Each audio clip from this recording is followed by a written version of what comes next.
Hi guys, welcome back to food and fun YouTube channel. ಇವತ್ತು ತೆನೆ ಹಬ್ಬದ special ಏನು ಅಂತ ನೋಡ್ಕೊಂಡು ಬರೋಣ. ಮೊದಲಿಗೆ ಏನೆಲ್ಲ ಮಾಡ್ತಾರೆ ಅಂತ ನೋಡ್ಕೊಂಡು ಬರೋಣ. ಸ್ಪೆಷಲ್ ಏನಿಲ್ಲ, ಅದು ಮೊದಲಿಂದ ಹೇಗೆ ನಡ್ಸ್ಕೊಂಡು ಬಂದಿರ್ತಾರೆ ಅದೇ ಥರ ಮಾಡ್ತಾರೆ.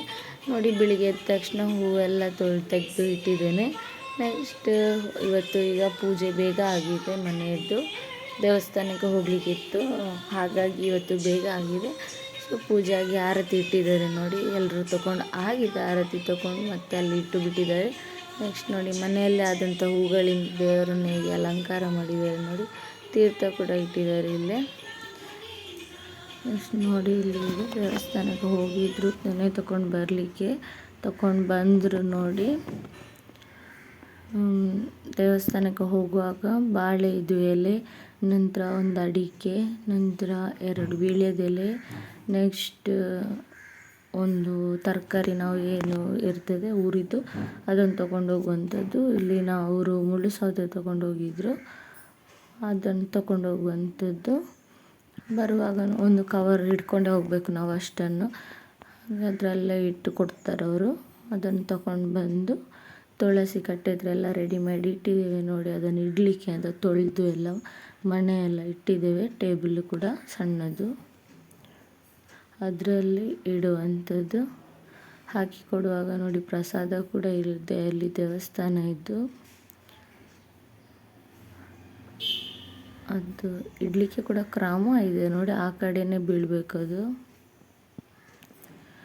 ನೆಕ್ಸ್ಟ್ ನೋಡಿ, ಅದರಿಂದಲೇ ಸ್ವಲ್ಪ ತೆಗೆದು ತುಳಸಿ ಕಟ್ಟೆಯಲ್ಲಿ ಇಡ್ತಾ ಇದ್ದಾರೆ. ನೆಕ್ಸ್ಟ್ ಆ ಕವರಲ್ಲಿ ಏನು ಪ್ರಸಾದ ಎಲ್ಲ ಉಳಿದಿರ್ತದಲ್ವ. ನಂತರ ನೋಡಿ, ಒಂದು ಅಡಿಕೆ ಹೇಳಿದೆ ಅಲ್ವ ನಾನು ಆಗಲೇ, ಒಂದು ಅಡಿಕೆ, ನಂತರ ಮುಳ್ಳು ಸೌತೆ ನಾವು ಕೊಂಡೋದನ್ನು ಅವ್ರು ನಮಗೆ ಕೊಡ್ತಾರೆ, ಅದಕ್ಕೆ ಪ್ರಸಾದ ಹಾಕಿ. ನೆಕ್ಸ್ಟ್ ವೀಳ್ಯದೆಲೆ, ಅದನ್ನೆಲ್ಲವನ್ನು ತಂದು ತುಳಸಿ ಕಟ್ಟೆ ಮುಂದೆ ಇಡುವಂಥದ್ದು. ಈಗ ಇಟ್ಟಿದ್ದಾರೆ ನೋಡಿ.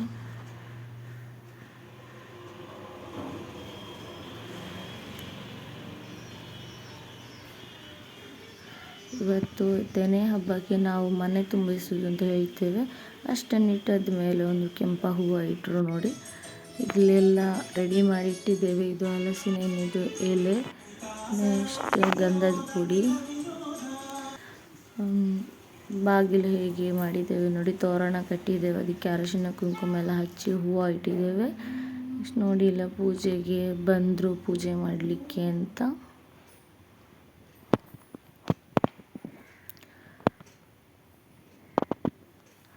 ಹಸ್ಬೆಂಡ್ನ ಮಾವ ಮಾಡುವಂಥದ್ದು ಪೂಜೆ. ಮನೆಯಲ್ಲಿ ಯಾರು ಹಿರಿಯರು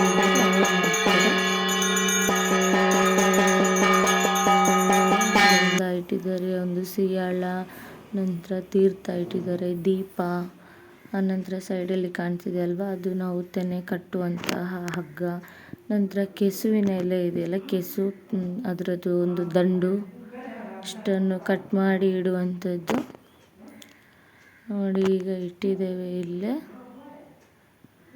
ನಂತರ ಅದಕ್ಕೆ ಎಲ್ಲದಕ್ಕೂ ಧೂಪ ಎತ್ತಾ ಇದ್ದಾರೆ. ಎಲ್ಲದಕ್ಕೂ ಒಂದು ಪೂರ್ವಜರಿಂದ ಬಂದಿರುವಂಥ ಒಂದು ಕ್ರಮ ಅಂತ ಇರುತ್ತೆ. ಆ ಕ್ರಮವನ್ನೇ ನಾವೆಲ್ಲರೂ ಈಗ ಪಾಲಿಸ್ತಾ ಹೋಗ್ತಿದ್ದೀವಿ ಅಷ್ಟೇ. ಪೂಜೆ ಆಗ್ತಾಯಿದೆ. ನಮ್ಮದು ಸಣ್ಣ ಭಟ್ರು ಕೂಡ ರೆಡಿ ಇದ್ದಾರೆ ಗಂಟೆ ಇಟ್ಕೊಂಡು ನೋಡಿ. ಈಗ ಮನೆ ಒಳಗಡೆ ಕೊಂಡೋಗ್ತಿದ್ದೀವಿ. ಮೊದಲಿಗೆ ದೀಪ, ನಂತರ ಅಲ್ಲಿ ನಾವು ತುಳಸಿ ಕಟ್ಟೆ ಮುಂಚೆ ಏನು ಇಟ್ಟಿರ್ತೇವೆ ಮುಂದೆ, ಅದನ್ನು ತಗೊಂಡು ಬರುವಂಥದ್ದು. ಮತ್ತು ಧೂಪ, ಮಣಿ ಎಲ್ಲವನ್ನು ತರುವಂಥದ್ದು. ನೆಕ್ಸ್ಟ್ ಮನೆ ಒಳಗಡೆ ತಂದ ನಂತರ ಮನೆ ಒಳಗಡೆ ಕೂಡ ಒಂದು ಸಲ ಧೂಪ ಎತ್ತಾರೆ ಅದಕ್ಕೆ. ನಂತರ ಅದನ್ನು ಹೇಗೆ ಕಟ್ಟುತ್ತಾರೆ ಅಂತ ನೋಡುವ. ಇದೊಂದು ಎಲೆ ನೀವು ನೋಡಿರ್ಬೋದು, ಅದಕ್ಕೆ ಎಂಥ ಎಲೆ ಅಂತ ಗೊತ್ತಿರ್ಬೋದು ನಿಮಗೆ. ಅದು ರೋಡಲ್ಲೆಲ್ಲ ಇರ್ತದೆ. ಆ ಎಲೆಯನ್ನು ಚೆನ್ನಾಗಿ ಬಾವಿ ನೀರಿಂದ ತೊಳೆದು ಸ್ವಲ್ಪ ತೀರ್ಥ ಹಾಕಿ ಅದಕ್ಕೆ ನಂತರ ತಂದಂತಹ ತೆನೆಯನ್ನು ಹಾಕಿ ದೇವರ ಪ್ರಸಾದವನ್ನು ಕೂಡ ಅದಕ್ಕೆ ಹಾಕಿ, ನಂತರ ಅದೊಂದು ಬೇರಿದೆ. ಬೇರಂದರೆ ಅದು ಹಗ್ಗ, ಮರದಿಂದ ತೆಗೆದಂತಹ ಹಗ್ಗ ಇದೆ ಒಂದು.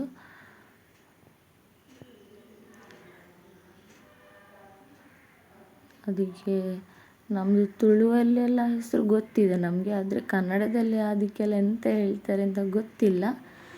ನಾವು ಮನೆಯಲ್ಲಿದ್ದ ದೊಡ್ಡವರ ಹತ್ರ ಕೇಳಿದರೆ ಕೂಡ ಅವರಿಗೆ ತುಳುವಳ್ಳಿ ಹೇಳಲಿಕ್ಕೆ ಗೊತ್ತಿರ್ತದೆ, ಆದರೆ ಕನ್ನಡದಲ್ಲಿ ಅವರಿಗೆ ಕೂಡ ಗೊತ್ತಿರೋದಿಲ್ಲ. ನೋಡಿದಾಗಲೇ ನೋಡಿಯೇ ನಾವು ತಿಳ್ಕೊಬೇಕಷ್ಟೆ, ಅದು ಎಲೆ ಅದು ಇದು ಅಂತ.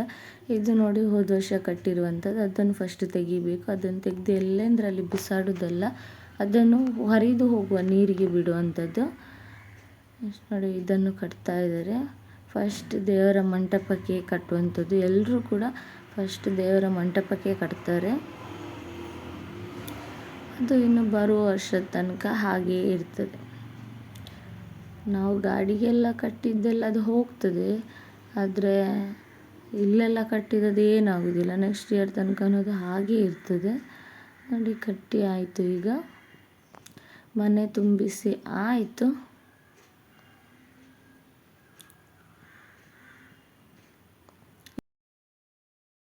ಇವತ್ತು ನಾವು ಹಿಂದಿನ ಸಂಪ್ರದಾಯದ್ದು ಹೇಗೆ ಅಂತ ಒಂದು ಹೇಳಿಕೊಟ್ಟಂತಹ ವಿಡಿಯೋ, ನಮ್ಮನೇಲಿ ಯಾವ ರೀತಿ ಮಾಡುತ್ತಾರೆ ಅಂತ ಹೇಳಿಕೊಟ್ಟಂತಹ ವಿಡಿಯೋ. ಇದು ನಿಮಗೆ ಇಷ್ಟ ಆಗಿದರೆ ಲೈಕ್ ಮಾಡಿ, ಶೇರ್ ಮಾಡಿ, ಕಮೆಂಟ್ ಮಾಡಿ.